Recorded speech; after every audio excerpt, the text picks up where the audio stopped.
Hello बच्चों, मैं चंदन विश्वकर्मा आप लोगों का स्वागत करता हूं। बच्चों, आज हम लोग पास्ट परफेक्ट टेंस में निगेटिव और इंट्रोगेटिव सेंटेंस के बारे में पढ़ेंगे।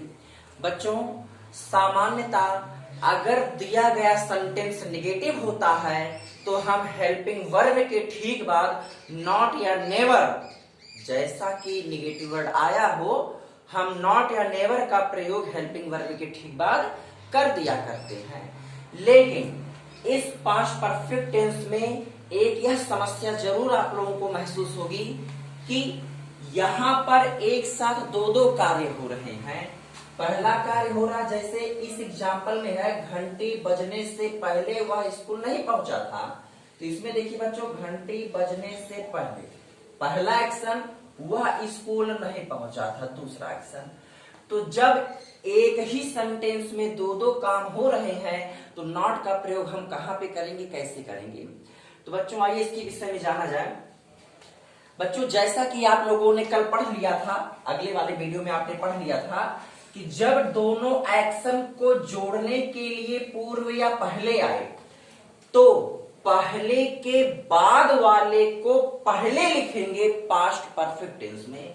तो बच्चों, पहले के बाद वाले ही भाग में ही तो नहीं आया हुआ है, इसके बाद वाले भाग में ही तो निगेटिव वर्ड आया है और इसी पार्ट को हम सबसे पहले लिखेंगे, वह भी पास्ट परफेक्ट टेंस में। तो इसका मतलब बच्चों, इस नहीं का प्रयोग किसमें होगा, पास्ट परफेक्ट टेंस में होगा।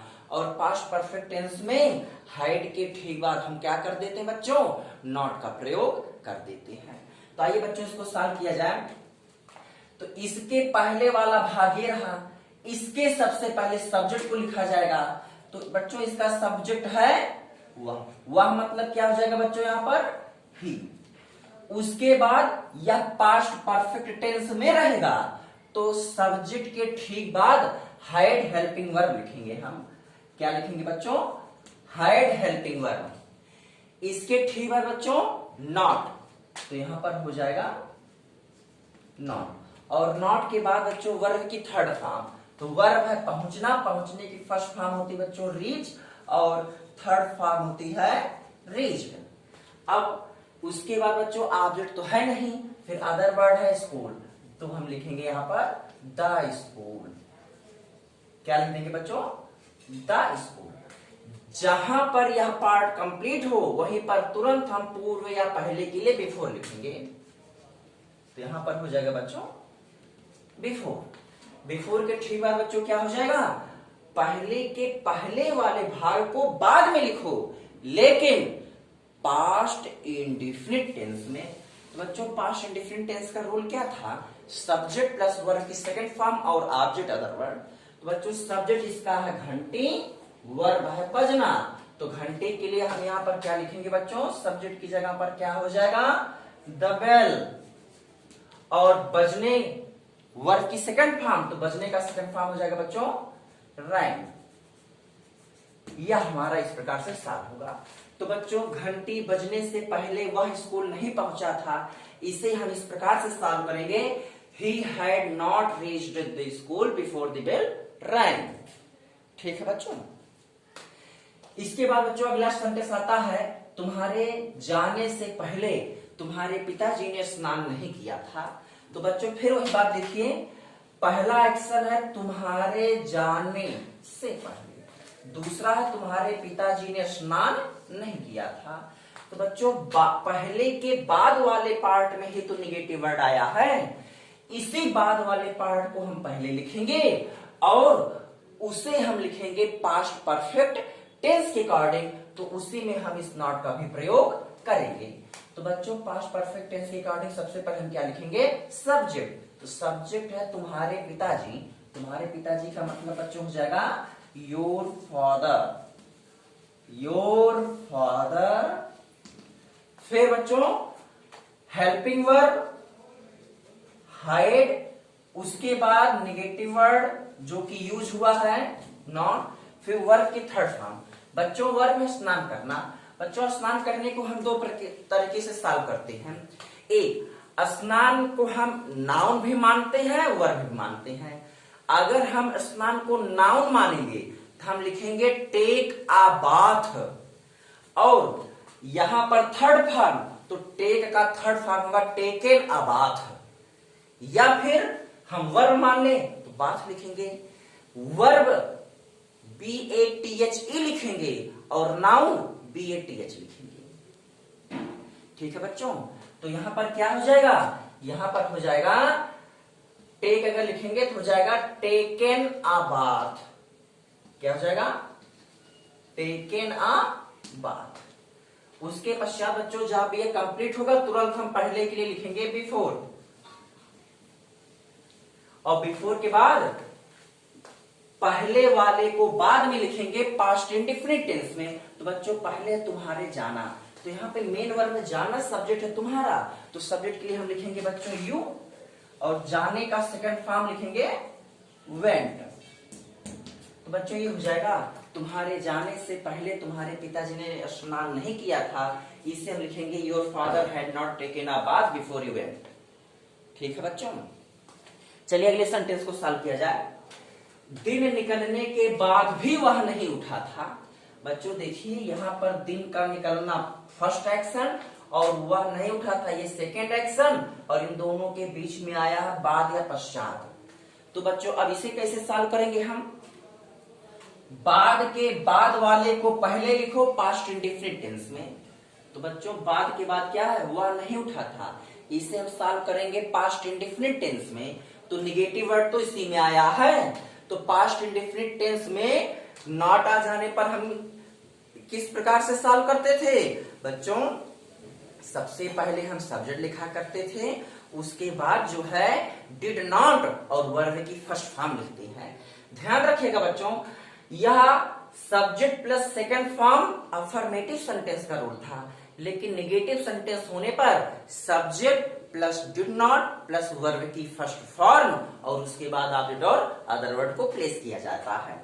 तो बच्चों इस यहाँ पे सब्जेक्ट कौन है, यहाँ पे सब्जेक्ट बच्चों वह, तो वह के लिए हम क्या लिख देंगे यहाँ पर ही। फिर निगेटिव वर्ड आया है तो डिड नॉट, क्या लिखेंगे बच्चों डिड नॉट। डिड नॉट के बाद बच्चों वर्ब की फर्स्ट फॉर्म, वर्ब है उठना, उठने की फर्स्ट फॉर्म गेट अप या वेक अप, दोनों में से कोई भी एक। जहां ये कंप्लीट हो वहीं पे हम बाद के लिए लिख देंगे आफ्टर। हम क्या लिख देंगे बच्चों आफ्टर, और आफ्टर के ठीक बाद इसके पहले वाले को बाद में लिखेंगे। इसके पहले है दिन निकलना, तो पहले वाले को बाद में लिखेंगे, किंतु पास्ट परफेक्ट टेंस में लिखेंगे। पास्ट परफेक्ट टेंस का मतलब सब्जेक्ट प्लस वर्ब की subject plus had helping verb, उसके बाद वर्ब की थर्ड फॉर्म और ऑब्जेक्ट और अदर वर्ड को लिखेंगे। तो बच्चों यहाँ पे सब्जेक्ट कौन है, दिन का निकलना। दिन के निकलने का मतलब बच्चों सूर्य का निकलना, तो यहाँ पे सब्जेक्ट कौन हो जाएगा, सब्जेक्ट हो जाएगा सूर्य। तो सूर्य के लिए हम यहाँ पे लिखेंगे बच्चों द सन, और फिर हैड हेल्पिंग वर्ब, फिर वर्ब की थर्ड फॉर्म निकलने के लिए राइज, राइज का थर्ड फॉर्म राइजन, यह हो जाएगा बच्चों। दिन निकलने के बाद भी वह नहीं उठा था, इसे हम कहेंगे he did not wake up after the sun had risen। ठीक है बच्चों, अगला सेंटेंस देखिए, चोरों के भाग जाने के बाद भी पुलिस नहीं आई थी। तो यहां पर देखिए बच्चों, चोरों का भाग जाना पहला एक्शन, पुलिस का ना आना दूसरा, और इसके बीच में आया है बाद या पश्चात।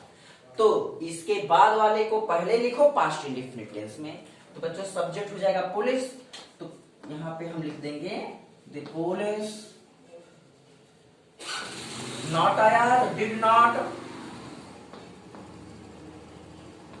फिर वर्ब की फर्स्ट फॉर्म, वर्ब की फर्स्ट फॉर्म है कम, फिर आफ्टर बच्चों, आफ्टर के बाद चोरों के भाग जाने के बाद, तो सब्जेक्ट है चोरों मतलब द थीव्स,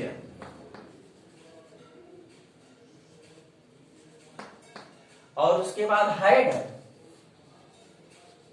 और भाग जाना मतलब गान और या फिर रन, चाहे जो लिखते बच्चों, तो ये हो जाएगा। चोरों के भाग जाने के बाद भी पुलिस नहीं आई थी, इसे हम कहेंगे the police did not come after the thief had gone। ठीक बच्चों, चलिए अगला सेंटेंस देखें। क्या उसके उठने से पहले सूर्योदय हो चुका था? बच्चों ध्यान रखिएगा, जो पोर्शन जो पार्ट हम पहले लिखेंगे सारी सिस्टम हम उसी में अप्लाई करते हैं। जैसे यहाँ पर बच्चों नॉट आया था, तो जो पार्ट हम पहले लिखे नॉट का प्रयोग हमने उसी में किया था। यहाँ पर पास्ट परफेक्ट वाला पोर्शन पहले आया तो नॉट का प्रयोग इसमें किया गया, लेकिन यहाँ पर पास्ट इंडिफिनिट वाला पोर्शन पहले आया तो नॉट का प्रयोग पास्ट इंडिफिनिट टेंस में किया गया। ठीक उसी प्रकार अब क्या, जब सबसे पहले क्या आता है तो हम क्या की इंग्लिश कोई लिखते नहीं है, बल्कि हेल्पिंग वर्ब को हम पहले कर दिया करते हैं। अब यहाँ पर सवाल यह उठता है कि कौन सा हेल्पिंग वर्ब पहले आएगा। तो बच्चों इसका आंसर बिल्कुल सिंपल, बिल्कुल इजी है, जो पोर्शन जो पार्ट पहले लिखिए। तो बच्चों पहले आने पर पहले के बाद वाले को पहले लिखोगे ना, और पहले के बाद वाला पास्ट परफेक्ट टेंस में लिखोगे, तो इसका मतलब पास्ट परफेक्ट टेंस के हेल्पिंग वर्ब को पहले करिए। तो मतलब क्या हो जाएगा बच्चों, मतलब हो जाएगा सबसे पहले हम लिखेंगे हाइड, फिर सब्जेक्ट, सब्जेक्ट है सूर्य, फिर वर्ब की थर्ड फॉर्म वर्ब है उदय होना, उदय मतलब राइजन, और इसमें कोई वर्ड बचा नहीं बच्चों, कंप्लीट हो गए। तो फिर तुरंत लिखिए बिफोर,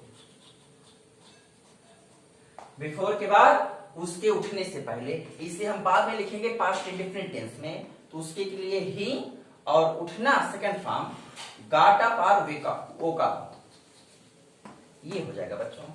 क्या उसके उठने से पहले सूर्योदय हो चुका था? Had the sunrise before he got up. इसको बच्चों हम इस प्रकार से सॉल्व करेंगे। चलिए बच्चों अगला एग्जांपल देखा जाए। क्या तुम्हारे जाने के बाद वह यहाँ आया था? तो अब यहाँ भी देखिए बच्चों, दो काम हो रहा है, दोनों के बीच में बाद आया, लेकिन सबसे पहले क्या आया हुआ है? क्या? तो हम बाद के बाद वाले को पहले लिखते हैं, वो भी पास्ट इंडिफिनिट टेंस में। तो जब क्या पहले आया है तो हम पास्ट इंडिफिनिट टेंस वाले हेल्पिंग वर्ब को पहले लिखेंगे, और पास्ट इंडिफिनिट टेंस का हेल्पिंग वर्ब बच्चों क्या होता है? डिड।